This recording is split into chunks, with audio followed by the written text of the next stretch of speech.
Hi, welcome back to The Girl Who Speaks Better, written by Sophie Anderson, illustrated by Katrin Hanesta, read with permission from Usborne Publishers.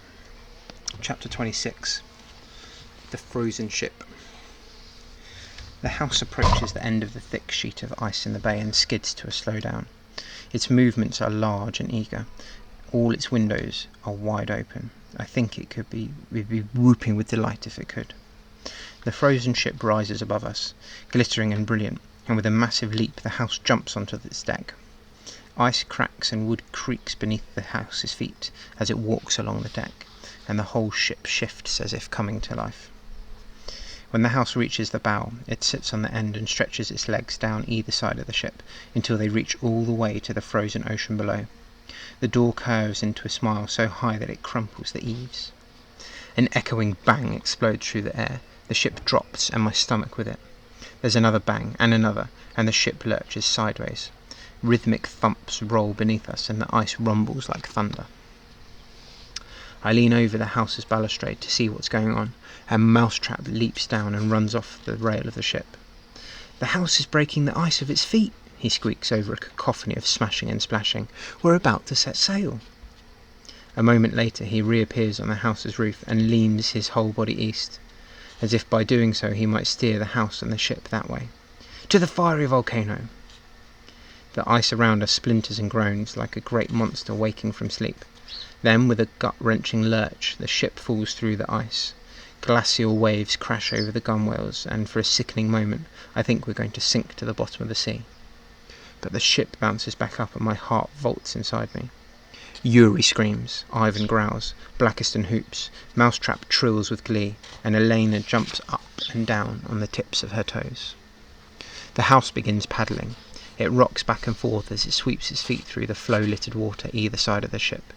Great chunks of ice bob and drift away as the house steers us into a clear, open channel. A thick chute bursts from the floorboards behind Yuri. He jumps up, his already wide eyes rolling in shock, and staggers away from it, whinnying. The chute rises above the porch and a huge leaves unfurl like sails. "Isn't this wonderful?" Elena drapes her arm around my neck and beams. I lean into her and smile. It is wonderful. The dark blue ocean and bright white ice shining gold near the horizon are breathtaking, and the excitement of the Yaga house is infectious. Its leafy sails billow and my chest swells. The channel widens and the house finds a steady rhythm. It rocks gently as its feet swish and swash through the water. The sun emerges from behind a wispy cloud, and the sky explodes with light.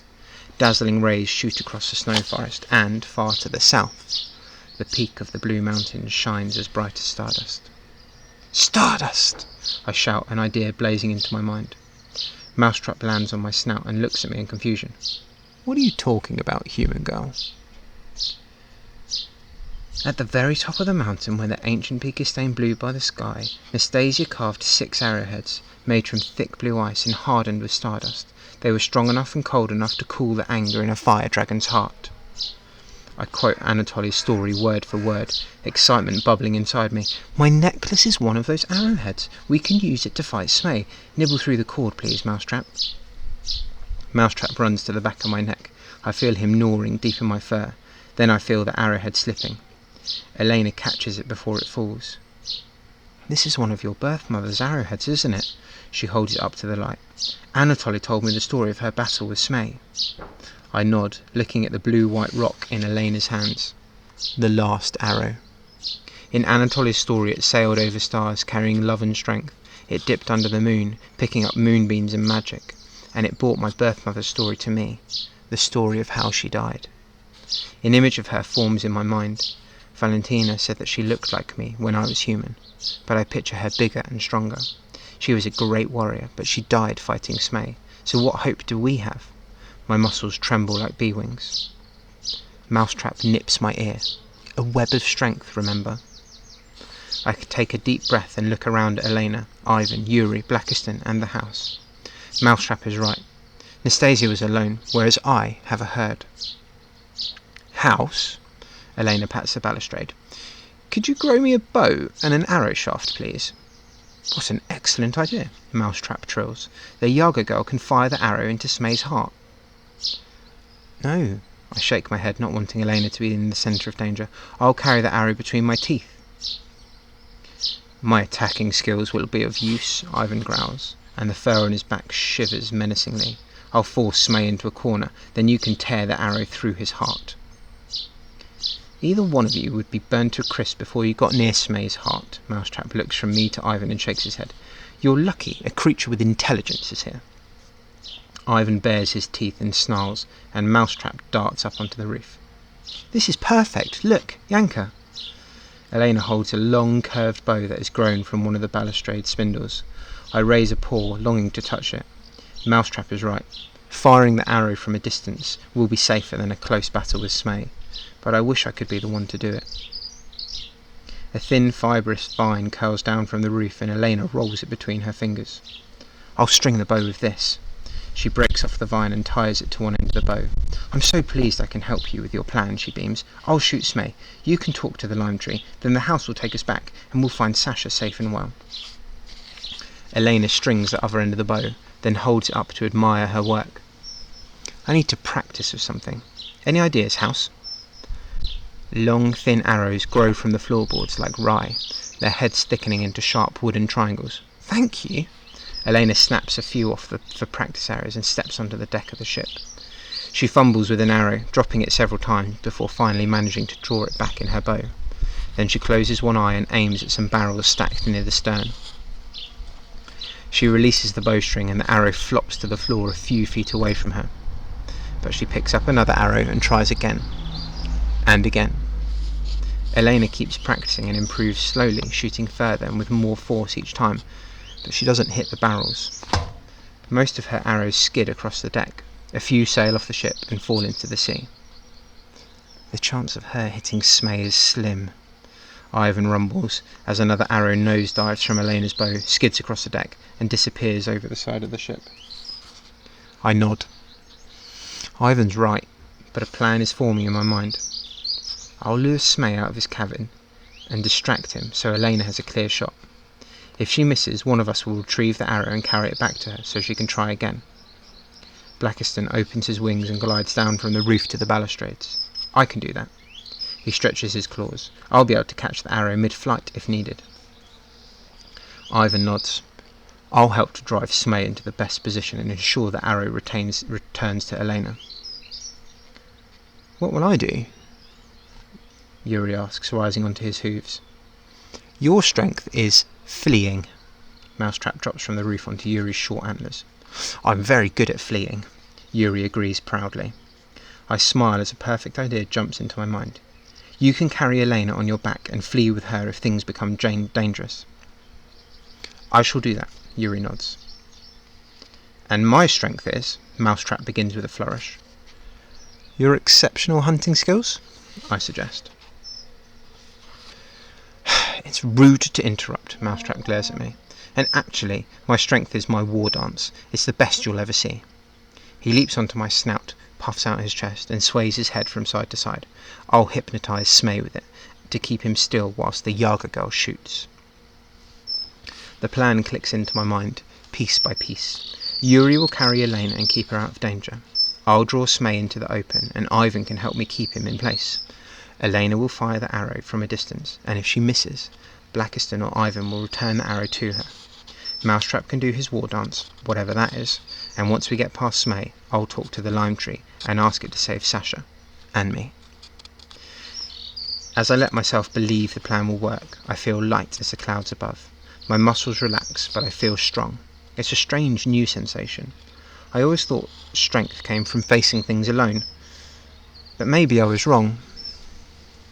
Working with others can give you strength too. The house tilts sharply, making everyone lean sideways, as it drags one of its feet through the water to make a great sweeping turn around a headland. An icy wind blasts into my face and I squint against it. When I peep my eyes open again, the sight ahead of me takes my breath away. A steep, craggy volcano dominates the landscape. Thin, patchy sections of forest run up to its base and then shrivel away into a graveyard of blackened trees and curling smoke. Veins of bright orange lava grow from fissures and rocks, and pools of iridescent mud bubble in hollows. The fiery volcano, Mousetrap scrambles up and over my head to get a better view. My forehead tightens as I trace a path up the volcano, following ribbons of melting snow, hopefully cool enough to walk on, that weave between rocks that shimmer with heat. About halfway up the volcano is a gaping black cavern, wider than my house and taller than the towering pines at the bottom of my garden. Smay's cavern. The thought of him pricks goosebumps into my flesh. Even though I have a plan now, I still don't know what to expect from Smay. Above the cavern, the volcano's peak is hidden behind thick, dark smoke, but as I stare, the clouds shift. My heart soars when I glimpse enormous leafy branches that spread wide as the sunset and reach high into the sky. "The lime tree," I whisper, hardly daring to believe it's real. It looks so out of place, growing on the peak of a scorching, smouldering volcano. How can it survive here? "It has little choice," Ivan growls. "This used to be the soul of the snow forest. It was a beautiful place, cool and calm and filled with life. But since Smay was created, the lime tree has no control over its surroundings. The fiery volcano has grown from Smay's touch and left the tree trapped and alone."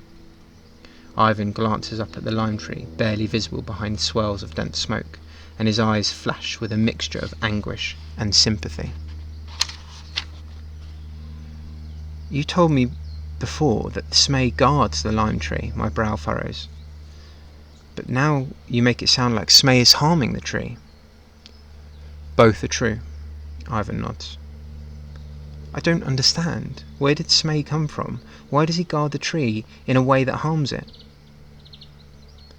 "I'd have thought you would know that story." Ivan turns to me with one ear back and the other forwards, "Seeing as it was your grandfather's actions that created Smay."